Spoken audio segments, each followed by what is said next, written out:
ધ્યાનથી રાખજો. આપણે જે બીજામૃત છે કે બીજામૃત આપણે કઈ રીતે બનાવાય. બીજામૃત એટલે એનો આપણે પટ આપીએ, આપણે ખેતરમાં ઓરવાની પ્રક્રિયા છે. તો બીજામૃતને આપણે કઈ રીતે બનાવવું જોઈએ. તો આમાં એવું છે કે બીજામૃત બનાવવા માટે કદાચ આપણે માનો કે 100 કિલો આપણે અનાજને પટ પાવાનો છે, તો 100 કિલોમાં આપણે 20 લીટર પાણી જોઈએ, 5 લીટર આપણે ગાયનું મૂત્ર જોઈએ, અને 3 થી 4 કિલો આપણે ગાયનું છાણ જોઈએ, 50 ગ્રામ ચૂનો જોઈએ, અને આપણે વડ કે પીપળની આપણે 1 મુઠ્ઠી માટી જોઈએ. આટલી વસ્તુ આપણે તૈયાર જોઈએ. તો આ વસ્તુ આપણે અત્યારે આપણે 5 લીટરનું આપણે જે આપણે ઓછો આપણે બનાવવાનું છે,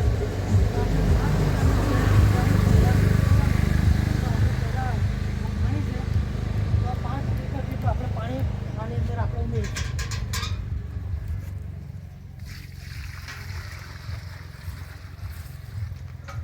હવે 5 લીટરનું બીજામૃત આપણે તૈયાર કરવાનું છે.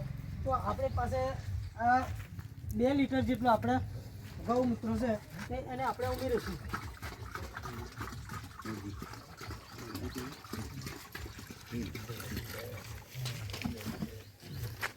હવે આપણી પાસે આ દેશી ગાયનું તાજું છાણ છે.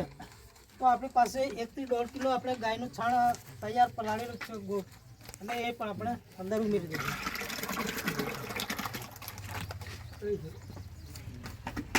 હવે આ વડ કે પીપળની 1 મુઠ્ઠી આપણે માટી છે એ પણ આપણે અંદર ઉમેરી દઈશું.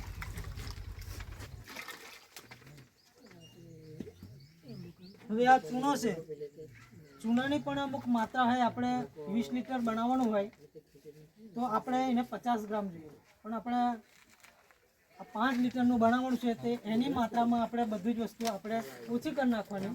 છાણ ઓછું કરી નાખવાનું, ગાયનું મૂત્ર ઓછું કરી નાખવાનું, એ રીતે આપણે આ ચૂનો પણ ઓછો કરી નાખવાનો.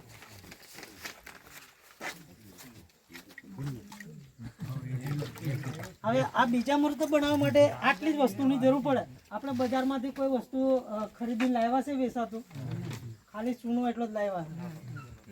તો આ વસ્તુને પટ પાવાથી આપણા જે પણ ખેતરમાં છે તે તંદુરસ્ત અને સારો છોડ ઉગે અને રોગ મુક્ત રહે. તો ખરેખર આ જીવામૃત, આ બીજામૃત આપણે બનાવ્યું છે એ બીજામૃતને આપણે આને દંડાથી આપણે હલાવવાનું છે. સવાર સાંજ આને હલાવવાનું છે. અને આ બીજામૃત ક્યારે તૈયાર થઈ રહે એ સવાર સાંજ આપણે હલાવીશું. 24 કલાક પછી આપણે આને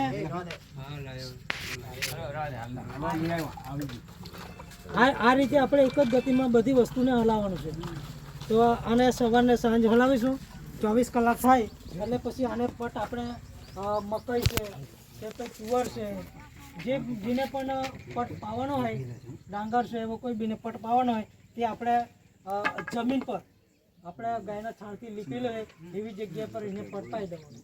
કારણ કે એને પટ આપણે પાઈ એને 24 કલાક આવા સાયડા નીચે સુકવવાનું. સુકાઈ ગયા પછી આપણે ખેતરમાં એને ઓરવાનું છે. તો ઓર્યા પછી આપણે બીજા પણ પાકનો આપણે ઓરેલો હશે તો એનાથી 1 દિવસ વહેલું ઉગશે અને સારું ને તંદુરસ્ત તટસ્થ રહેશે. તો બીજામૃત કરવાની આટલી જ પદ્ધતિ છે. આ પહેલી પદ્ધતિ છે કે જે ઘન જીવામૃત છે, બીજામૃત છે, આ પેલું પાયાનું છે. આ પાયાની વસ્તુ છે. પછી આપણે જીવામૃત છે, પછી આપણે કીટનાશક દવાઓની જરૂર પડે. નિમાસ્ત્ર છે, બ્રહ્માસ્ત્ર, અગ્નિસ્ત્ર, 10 પાણીયાર.